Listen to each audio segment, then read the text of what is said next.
Ini lagi rame-ramenya, Pak. Iya. Sama salah dia itu sampai mengucap kata-kata yang nggak benar sama salah satu pedagang asongan. Iya. Nah, padahal beliau itu sudah saya anggap orang yang sudah tercerahkan, gitu. Nah, Iya. sebetulnya ciri-ciri orang yang tercerahkan itu seperti apa, Pak Teno?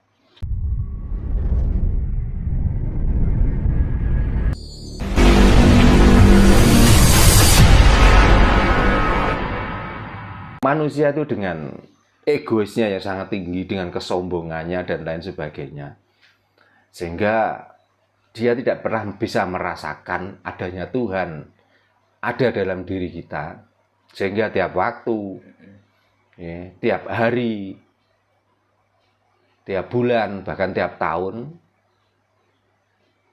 disibukkan untuk pencarian tentang Tuhan. Kalaupun nanti sudah ketemu dengan Tuhan yang dicari itu, pertanyaannya mau apa terusan? Apakah masih sibuk untuk menyembah? Apakah kita itu sudah pasrah bahwa kita itu adalah abdi atau kawulo atau hamba? Nah, ini yang perlu dijawab, perlu dipikirkan lebih dalam lagi. Apakah selamanya akan melakukan pencarian itu? Apakah selamanya mau melakukan peribadatan yang dimaksud itu adalah perintahnya? Apakah kita akan berhenti memungsikan Tuhan yang sudah ada itu, lalu kita menyatukan antara kaulo dan Gusti? Nah, inilah yang perlu dijawab di hati saudara-saudara kita masing-masing. Betul, Pak. Okay. Berarti intinya percuma nih, Pak, ada orang yang keluar-keluar ngomong Tuhan, Tuhan, Tuhan, tapi tidak pernah tahu nih. Ya untuk apa? Makanya kan tidak sesuai dengan apa ya? Dengan apa yang diucapkan, tidak sesuai dengan kalimat yang dianggap tauhid, atau kalimat tentang kesatuan. Karena kalimat tauhid itu kesatuan toh sebenarnya. Kesatuan antara siapa? Ya antara kita dengan Tuhan.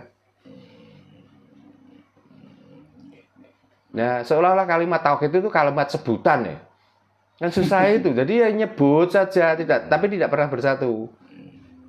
Kalau kita sudah mengucapkan dengan kalimat tauhid, artinya kita sudah menyatukan diri antara hamba dan Tuhannya, kawulo lan gustine.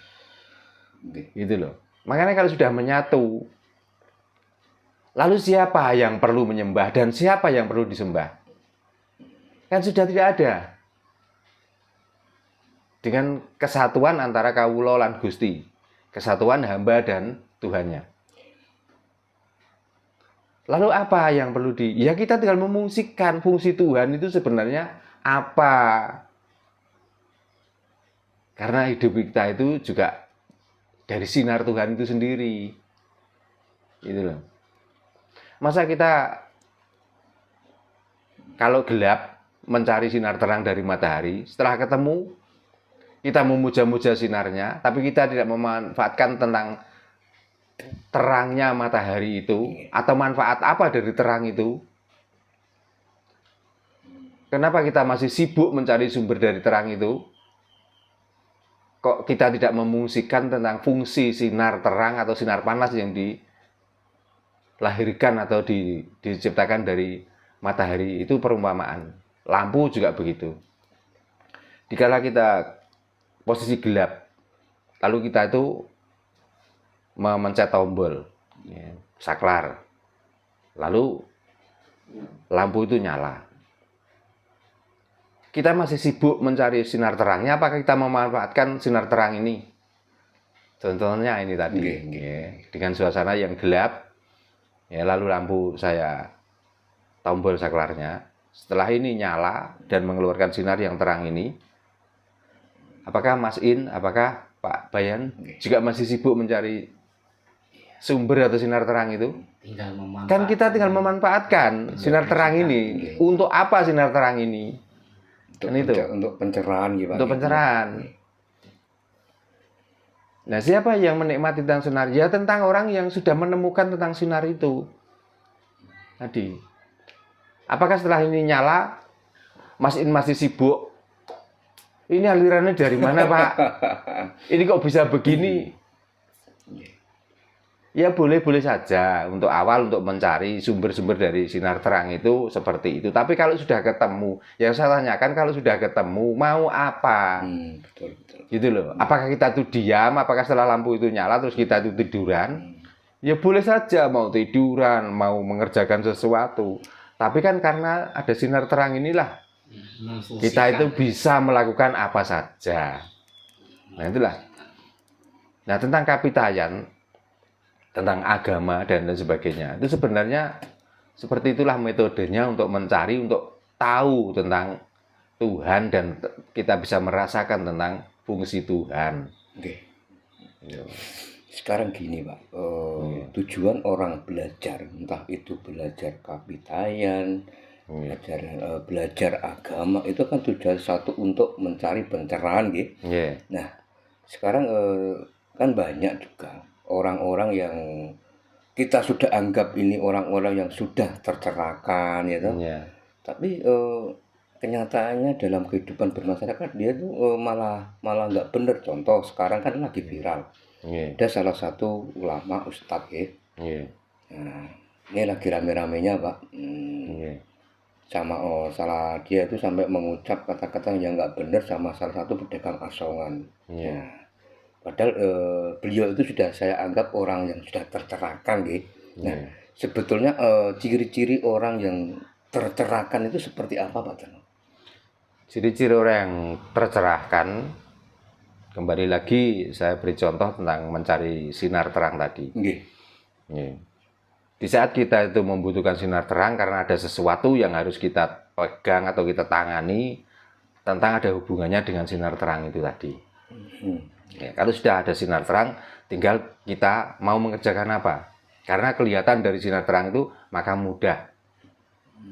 Nah masalahnya, kenapa orang yang sudah dianggap terang, orang yang sudah dianggap bersinar, kok dengan sinar terangnya itu tidak ada manfaat, bahkan kadang-kadang itu mudah untuk untuk merendahkan orang lain. Itu kan ibaratnya begini, Mas In tidak mempunyai keahlian apa-apa. Ya, saya beri contoh saja tentang elektro atau tentang pertukangan kayu dan lain sebagainya. Karena tidak mempunyai keahlian tentang elektro, tidak paham tentang pertukangan, sehingga Mas In itu saya ajari bahwa Pak Bayan itu ahli tentang elektro. Nah cara kerja Pak Bayan bagaimana? Cara kerja Pak Bayan mengambil salah satu komponen, ya entah itu namanya kondensator atau namanya apa saja lah.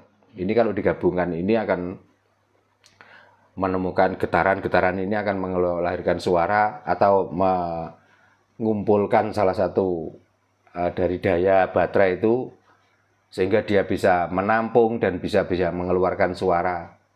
Saya berikan seperti itu. Nah, yang mengajarkan, yang menceritakan tentang Pak Bayan menangani suatu elektro itu juga, orang itu juga tidak paham.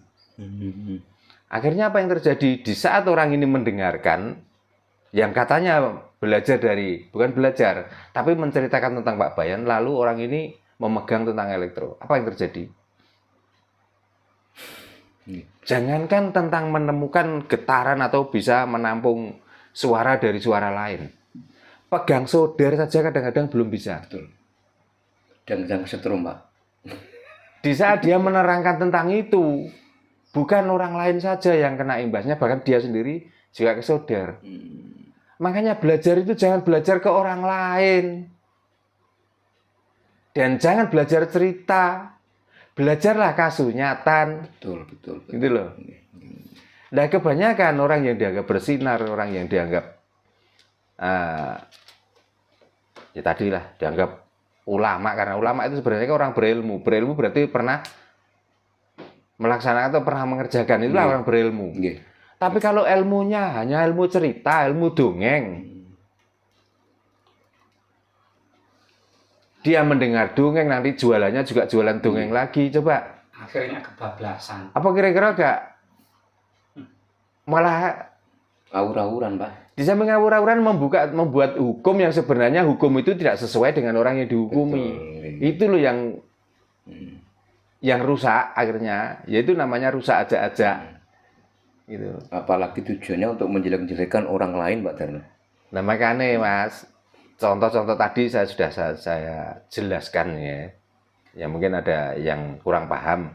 Memang bahasa saya seperti itu. Makanya jangan sekali-kali belajar tentang ilmu, belajar tentang apa saja yang tidak bisa diterima di akal sehat, yang tidak bisa dimasukkan dan tidak bisa dilihat oleh mata, sehingga kita tidak bisa sadar dengan sesadar-sadarnya, karena nanti efeknya akan merusak orang lain.